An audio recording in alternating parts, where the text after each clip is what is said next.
It's a Conspiracy is a proud member of the Alberta Podcast Network, locally grown and community supported. For a list of other fun programming, please check out the albertapodcastnetwork.com, where you can find shows like Bollywood is for Lovers.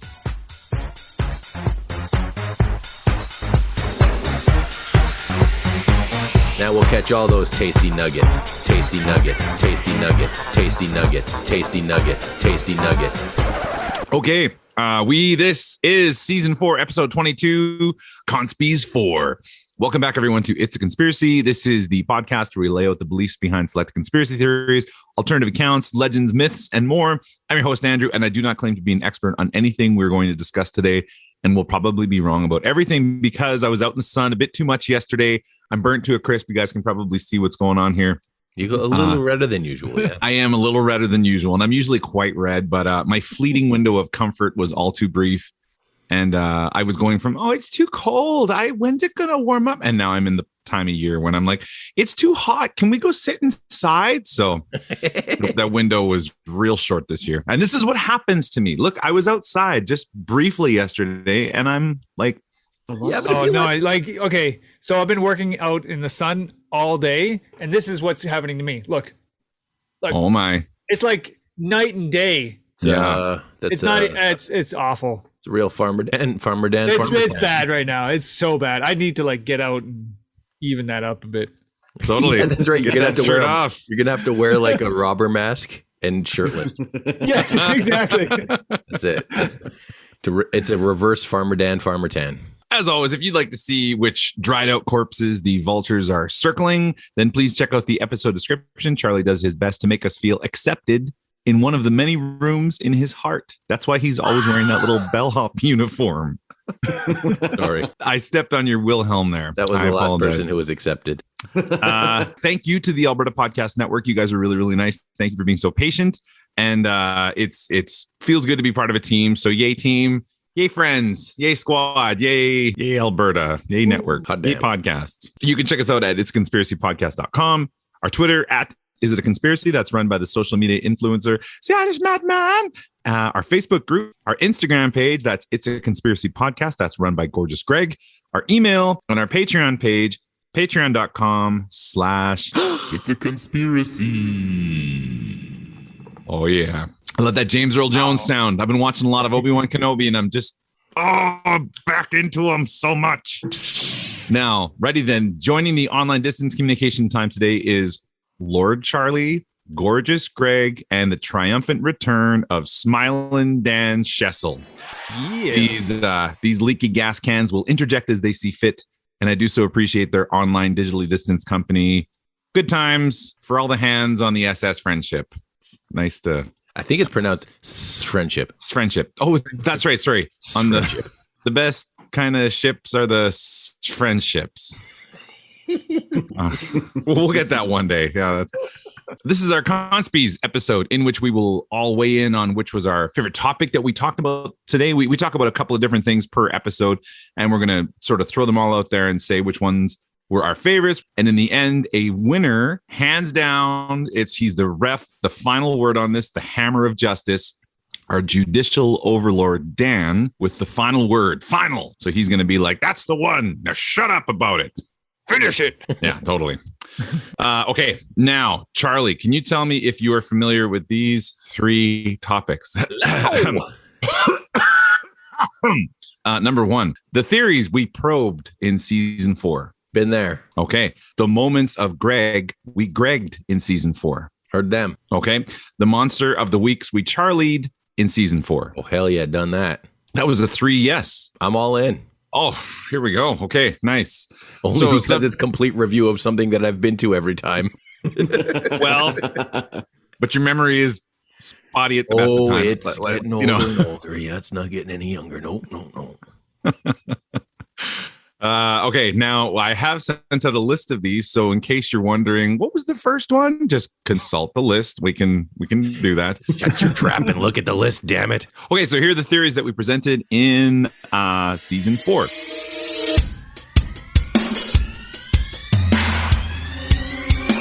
Number 1, the thought police and how do the 3 seashells work? Number 2, the first vaccine and the Vril Society. Number 3, The Strange History of Toilet Paper and the 5 Most Hygienic Countries on Earth. Yay! Number 4, Halloween in Lebanon. Number 5, The Gunpowder Plot and Project Bluebeam. Number 6, The Burning Ghost Ship of the Northumberland Strait and the Donaire's Secrets with Nathan Brass at Blowers and Grafton. Number 7, our 100th episode with 100 fun facts with Aidan O'Donnell at Omen Brewing. Number 8, Festivus, the story behind Last Christmas and the strange Christmas traditions. Number 9, Nintendo conspiracies and Stonehenge. Stonehenge, where the demons dwell. Number 10, North Sentinel Island and 5 real-life cyborgs. Number 11, why is 13 unlucky? And superstitions that are not wrong or strange, they're just different. Number 12, the Batman special. Number 13 was Ireland, Atlantis, and fun facts about 4-leaf clovers. Bit of a stretch looking for content on that one. That's okay. Number 3 will surprise you. 5 musicians who disappeared, Love Roller Coaster Scream, and Kathy Sundown Smith with Joe Johnson. Number 15, Walpurgis Night, The Sphinx, and fun facts about Da Vinci with Naomi Carmack. Number 16 is Casper the Ghost of Richie Rich, and that time Phil Collins saw all the murders. Number 17. Okay, now Greg, we are going to recap that a little bit, so just don't get upset. Bit of a trigger there for you. Keep it chill. May the 4th be with you. And did George Lucas steal Star Wars from Dune? Number 18, who are the Yakuza? And that time the Irish madman lived near a Yakuza clubhouse. And then number 19, which is not out as of this recording, is Dieselgate. Oh, yeah. Did we record that one yet? We did. We sure did. Okay, good. I remember all but one that we had that hasn't been released yet. Like I said, Spot ain't the best of times. Mm-hmm. Yeah. Who are you guys again? When we come back to opinion time, we will have a chance to say which was our 2 or 3 favorite theories, and then we will present those to Dan, and Dan can bring down the hammer of justice. Ready then, chappies. What are you? What are we? What are we drinking? What are we drinking? What? I can go first on this one. I always kind of throw someone under the bus, but you go first. Yeah, sure thing. I've got one here, and I haven't done this in a while. I'm actually going to try this for the first time on Ye Old Podcast, which we haven't done in quite some time. I wish I could share this with you guys, but you know, the hell with you. Yeah, dude, right? Dude, it's 8 a.m.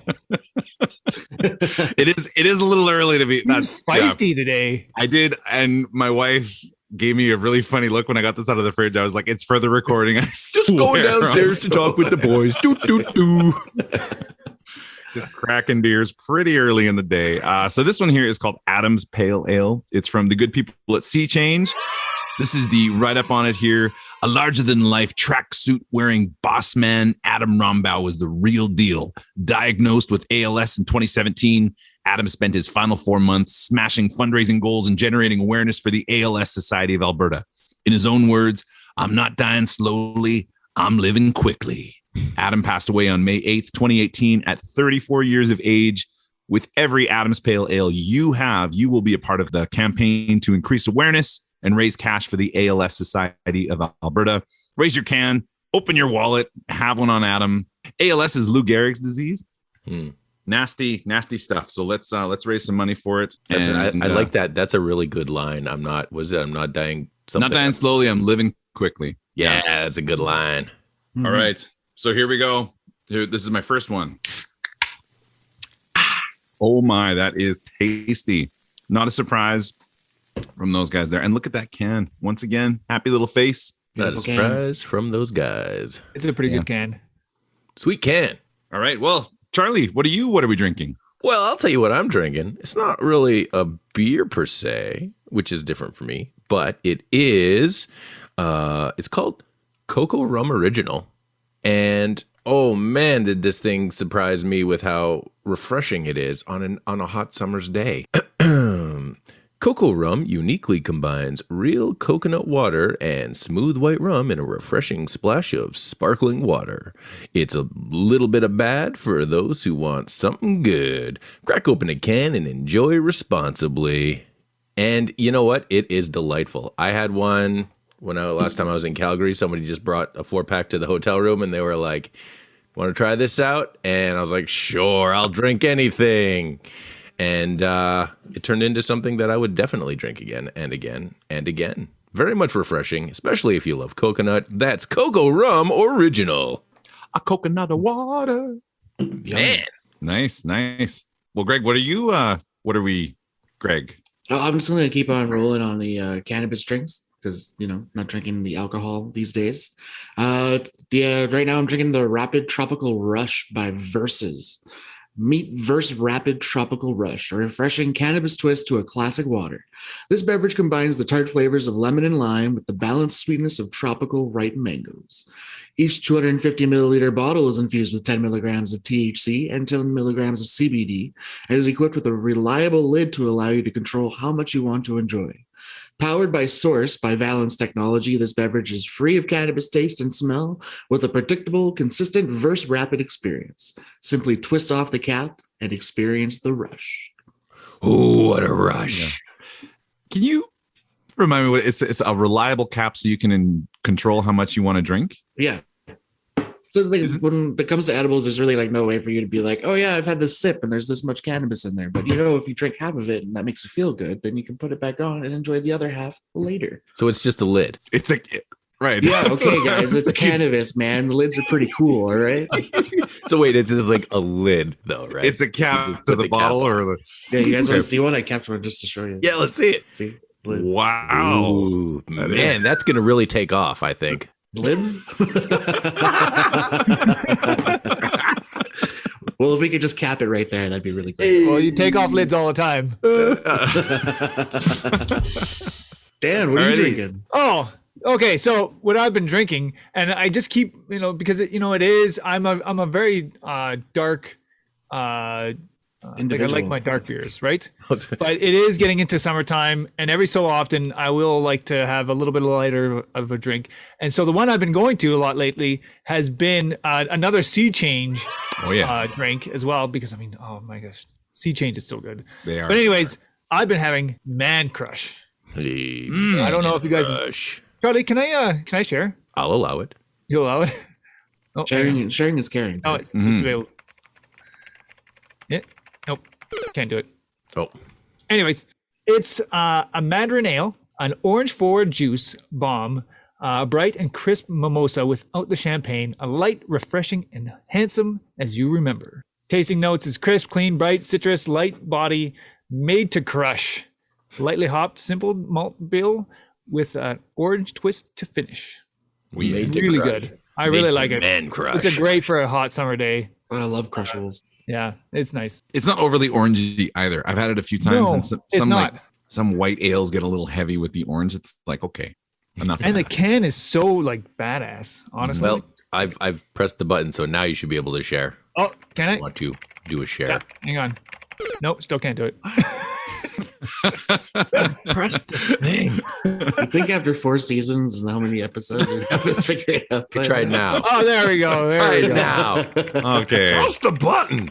There it is. You can see it here. Oh, There we go. Yeah, isn't that cool? Look at that can though. It's so cool looking. I love the skull coming out of the orange peel. That's wicked. Yeah, it's pretty slick. Wicked good. Yeah, very good. That's what I've been drinking. Have you guys been to the tap room in Beaumont? No. Nobody has never time been to to drive all the Beaumont. way to Beaumont. Yeah. Why I know, am I going to way Beaumont? out in Beaumont, but that skeleton riding a surfboard, that's on a mural on the wall, like this huge. It's amazing. Like there's this shark. My kids are afraid to sit next to it sometimes. Like they usually want to, but they're like, "Oh, don't touch its teeth. It's gonna. Ow! It bit me." So it's great.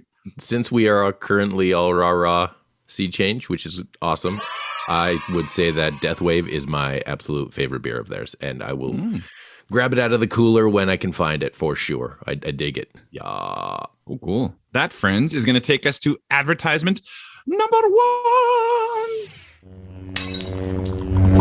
This episode of It's a Conspiracy is brought to you by Alberta Blue Cross. Life as a business owner can be hectic, to say the least. Alberta Blue Cross understands that. They offer flexible health, dental, life, and disability coverage for your employees.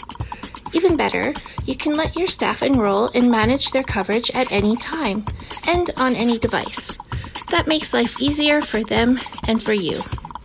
You've got this when it comes to group coverage for your small business, and Alberta Blue Cross has got your back. To learn more and explore your options, head to ab.bluecross.ca.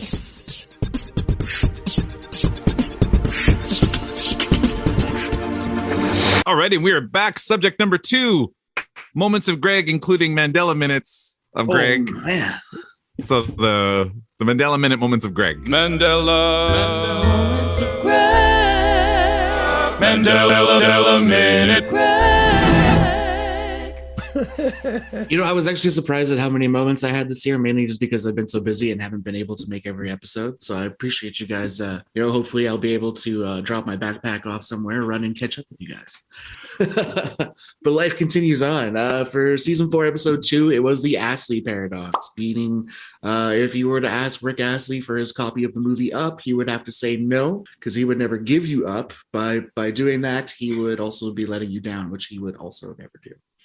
Season 4, episode 4, the year my mom stole all of my Halloween candy. I do believe this was the Halloween episode. And there was a year where my mom just actually ate all of my candy that I had in Halloween. Like, it was a glorious amount. Like, you could swim in it like Scrooge McDuck. She ate it all.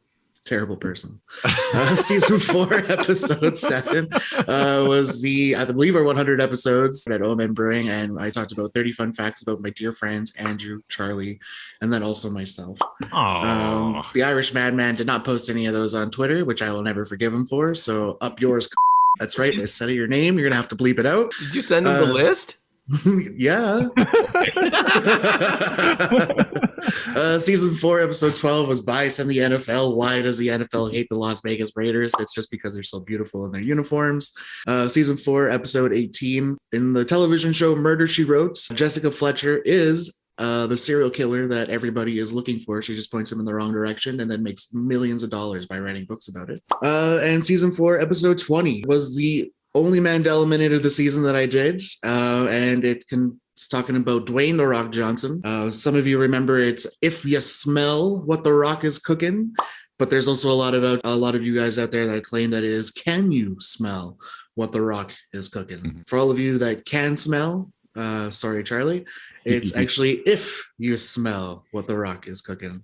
And those were the moments of Greg from season 4, years 2021 to 22. Whew, we made it. Wow. Yeah. How many do you know off the top of your head how many segments you said there? Like 10? 6, 7? Okay. It seemed like a lot more. I was like, holy shit. How many more segments did Greg do than me? None. That's okay. It was about the same amount, I think, wasn't it? Ish.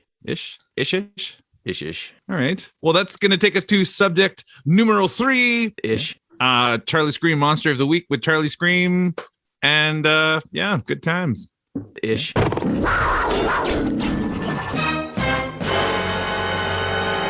was going to drop it in a bit earlier, but you kept going with the good times part. So it's a jamboree. It's a good time jamboree, you know? Okay, let's talk about the monsters for this season. We went starting at 401 with the bird reptile chimera of the Snallygaster, which was a big favorite. And then in 403, the Snallygaster's mortal enemy, the Dewio. 404, it was the tasty drink Bloody Mary. No, the scary thing in the mirror, Bloody Mary. 406, there was a lot of poop talk with the Kraken. I remember Andrew specifically loved that one. Skip ahead. 411, I did the Demon Truck of Seven Hills Road, and it was very spooky. And then from the streets to the sewers in 413, the terrifically terrifying Toronto Tunnel Monster. And then also, I guess, something that generally lives in caves or sewers. 419 was the Rancor. And then just recently, we wrapped up with 421, the Metal Man. Those are the Charlie Screams Monsters of the Week for season 4. Charlie, do you happen to have a picture of the Metal Man that you could share with these guys? Because I think we need a live reaction. It's this amazing story. And the guy has like this incredible lead up about like, he's like, yeah, I grabbed my camera just in time. And this shocking extraterrestrial being just appeared out of nowhere. And then the picture, it's like, here you go.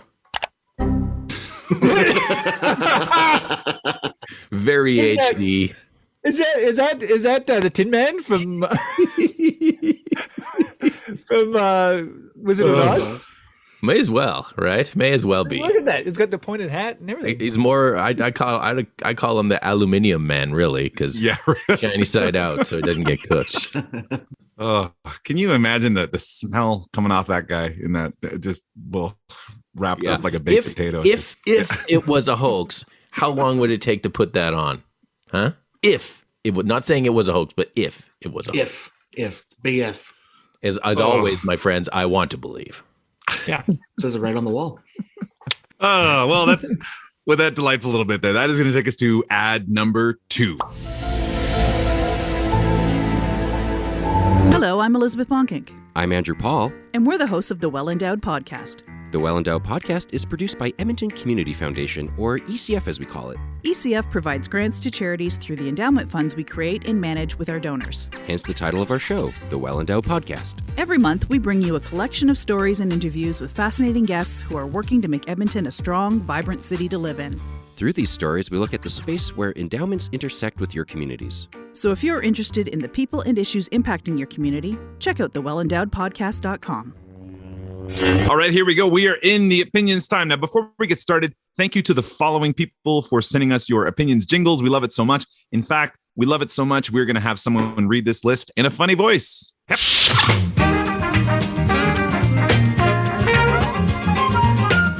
Thank you to the following people for submitting the opinion time jingle to us. Bless you. Reuben Anderson, Benjamin Williams, Jake Buckley, Stan Gallant, Jason Kutcher, Charity McFetrich, Scott McLeod, Gavin Bradley, good old Gavin, John Martin, Tatum Reeves, Kim Gates, and of course not forgetting Mike Berg. May your hearts be steadfast and true today and forever. Toodle pip. Ready then. It's time to trim the herd, sort the winners from the losers, the champs from the chumps, the winkers from the stinkers, the lambs from the clams, the goats from the nopes, and the cream of the crop is going to rise to the top. Now, here we are. Now, before Dan gives his official word on this, 4 Monsters of the Week, that's our most recent thing. Charlie, do you want to take the lead on this and let us know what your favorite 1 or 2 were, or we're 3 if there's a monsters? Close tie? Okay, for favorite monsters, I would have to say my favorite one, it's a pretty close tie between the Snallygaster and the Deweyyo, just because they're mortal enemies, like Hulk Hogan, and Macho Man after they were no longer pallies, right? And which I'm pretty sure Snallygaster and Deweyyo started off as tag team partners, and then the Mega Monsters turned on each other, and then, But yeah, I'd say either between the Snallygaster and the Deweyyo, and if you want a third, I'm gonna say the Demon Truck of Seven Hills Road, because who isn't scared of a scary haunted truck? Yeah, like, are you even alive at that point if you're not scared by a haunted ghost truck? Ghost truck. I'm gonna have to throw my support 100%, probably just because it's fun to say. Snallygaster, like I'm team Snallygaster all the way. It just wins. Whatever it is, whatever the costume was, whatever, just that word just trumps everything. I'm gonna have to go with the Demon Truck of Seven Hills Road myself. Ooh. Yeah, just saying the Demon Truck of Seven Hills Road. Oh, such a good name, isn't it? Yeah, it's incredible. Like, I would totally watch that TV series and the prequel, and whatever else he had coming out of it. It also reminds me of an episode of Futurama where Bender turns into a werecar. Oh yeah. Yeah. So what do you think, Dan? What's the verdict on this here? Okay, so the verdict for me, anyways, and I have listened to all these. I'm going to put my 2 runner-ups here first. Okay. For me, I love the Kraken. There's something about the Kraken that just is so good. It doesn't quite make it to the top, but it was so close. Mm-hmm. And the Demon Truck, my gosh, it's a Demon Truck. so like a good. Transformer Anyways, almost. Yeah. number one has got to be Snallygaster because it's just so fun to say, and it like spawns so much more because it's got the Dwyo and like there's a whole like It showed me that whole world out it's there. like a whole world of like Maryland. yeah, it's great. In Maryland. Maryland has got so many cool monsters. Oh, that's But yeah, amazing. Snallygaster, number one. Nice. Well, there we go. So the moral Have a support winner. Conspeez goes to the Snallygaster. Go. Number 2. So the Mandela Minute moments of Greg. What were our favorites? Greg, do you want to start here, bud? Well, since like they're all moments of me, I guess I would have to say they're all my favorites because I'm just amazing. Not to toot my own horn or anything like that. I would have to say either the Astley paradox, just because it's ridiculous, and I always wanted to rickroll somebody, and just it's never worked. But then I'd have to say Jessica Fletcher being a serial killer in the television show Murder, She Wrote. Kind of top notch. That one was just some great detective work. I absolutely love the one where your mom eats all your Halloween candy. I love the heartbreak of that. And Just because you're such a monster, Andrew. It's just so funny. Andrew, that one day could be you. That could be. Oh yeah, no. And I take a hefty dad tax on the candy. I'll tell you that much. But Oh yeah. the theory that I think about, it just cracks me up every time, is Jessica Fletcher actually being the serial killer. Like, I think that is just, it's so funny, and it just changes like such a wholesome show into something so dark. And yeah, so I just love it. That would be my favorite, is Jessica Fletcher just a homicidal maniac. Okay, well, I'll throw my hat in the ring now. And I got to say my favorite one, just because of the content, it's got to be the Can You Smell What the Rock is Cooking? Mm-hmm. I mean, that's an easy pick for me, and I nailed that one. So, and then followed up by, it seems to be a fan favorite right now, Murder, She Wrote. Or Murder, She Did? Murder, Murder, She both wrote and did. Murder, she did wrote murder and all did those also people. do the thing. 100%. Like no one alive has been around that many murders. Go Jessica Fletcher, me another corpse. Yeah. She's got to be like as soon as she walks into a room, someone's gonna die. Essentially. Or no, is already dead. Yes. I do. So my 2 runner-ups, again, I'll start with those, are, okay, I really have a really soft spot for the 30 fun facts about Andrew, Charlie, and Greg there. Like, that was such a great episode. It was so much fun. So that is definitely in there. Jessica Fletcher is also a runner-up because she totally kills everybody. She slays. She slays. Anyways, the number one for me is the Astley paradox, because that is just the never-ending cycle there is perfect. Yeah, right. Yeah. It's a beauty. Yeah, it's an airtight paradox for sure. It is. It's amazing. You can't get out of it. Science. That's why he's still alive. The Carpenter Conspeez goes to the Rick Astley paradox. Alrighty. You guys remember Carpenter Conspeez? Carpenter Conspeez. He's always building Carpenter stuff. Cosby. Carpenter Cosby. He's always trying to fix things. Oh God! I can't believe we're still I totally using forgot that. House of Cosby's. I love that show. Alrighty. Curiosity Cosby. Yes. Number 3, the theories presented. I'll go ahead and start this one out here. I really enjoyed writing this season. I always do, but there was 2 that really like kind of stuck out to me. Just in terms of like the sort of real life. Like there's is like the Nintendo conspiracies. Is Mario actually friends with Bowser? Like that stuff's kind of fun. But these 2 were actual like legitimate strange things that something else is going on. So the North Sentinel Island, like the island of cannibals, it's just such a fascinating story. And then the Batman special. I'm a big Batman fan. I love comics, and hearing the history of Bob Kane and Bill Finger and how that whole thing kind of worked out. It was fun to write. It was fun to edit. It was fun doing with you guys. Like it was just those 2 just kind of stick out to me for out of the season. Yeah, That's good. I guess I can pop in next and say I think my the runner up for me. I only picked 2, but the runner up would have to be Dune Wars in the Stars, or something along those lines. You know, the one it's probably my runner-up favorite just because how emotional Greg got about it. And I love it. He gets the emotional award for sure. Yeah, it just really, there's some real passion there, you know. But my favorite one would be Casper the Richie Rich Ghost. I love that, and I love the picture image. It's right there in the pictures. We have the evidence. Yeah, we have the evidence. We have photographic evidence. it's him. It's him. It's That's clearly admissible him. in court, 100%. Totally. It's so sad and so endearing at the same time. Yeah. Oh boy. Well, because I've been craving a donair lately, I'd have to say the donair secret with Nathan Brass from Blowers and Grafton was really great. I really wish I could have been there and eaten some donairs and gotten greasy with you two guys. Oh, that was talk good. about so much cracking shit. Much cracking and shit. But I have to say one of my favorites that we've talked about, and it still vexes me to this day, is how do the three seashells work? Nice. More shit. So yeah, those would be my top two. So those are good. Cool. Bit of variety. That's good to see. Yeah, you guys are all kind of all over the place here. I for myself, I'm a big Star Wars fan, and I honestly do believe like the whole Dune thing in Star Wars is pretty close, right? Like there's some overlap there. Mm-hmm. So that's a definite runner-up for me. The Batman special was so good. It was so good. It's a really good story. Yeah, it really is. For sure.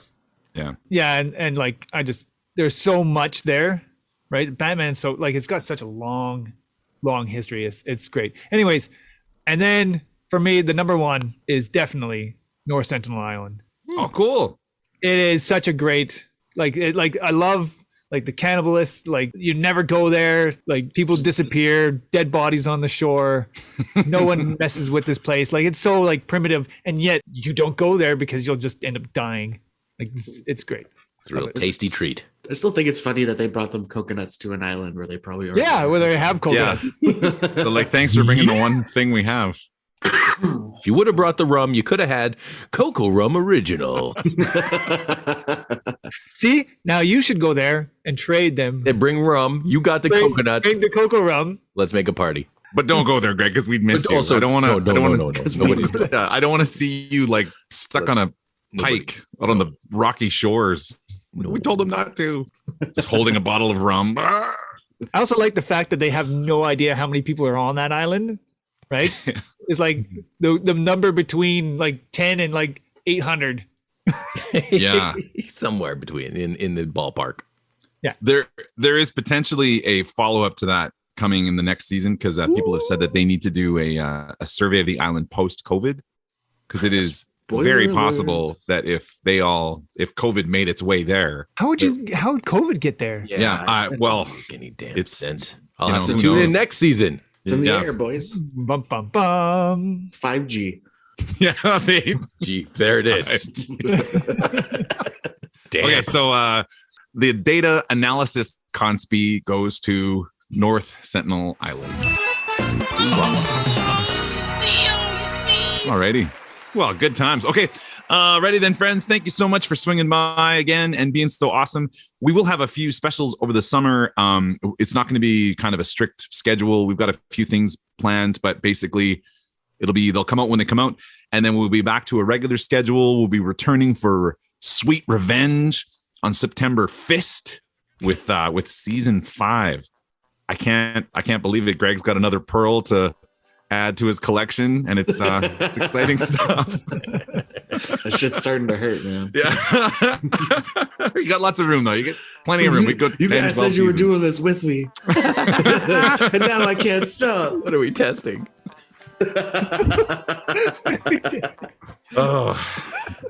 That's a great thing about doing this socially. I don't have to eat any of the garbage stuff that Angie made. Oh, snack time will return. That is a given. I've got a sweet revenge because Charlie made me eat some horrible things a few months ago, and beautiful things. Anywho, thank you again, Dan, for joining us and just allowing us to bask in your all-knowing warmth and justice. That's very, very nice. So thanks for coming in. Thanks for having me. Yeah, buddy. Good times. And I guess we'll see you guys. We'll see you over the summer, like I said a couple times. But otherwise, we'll be back with season 5 in September. So take care. See you soon. Bye. See you never.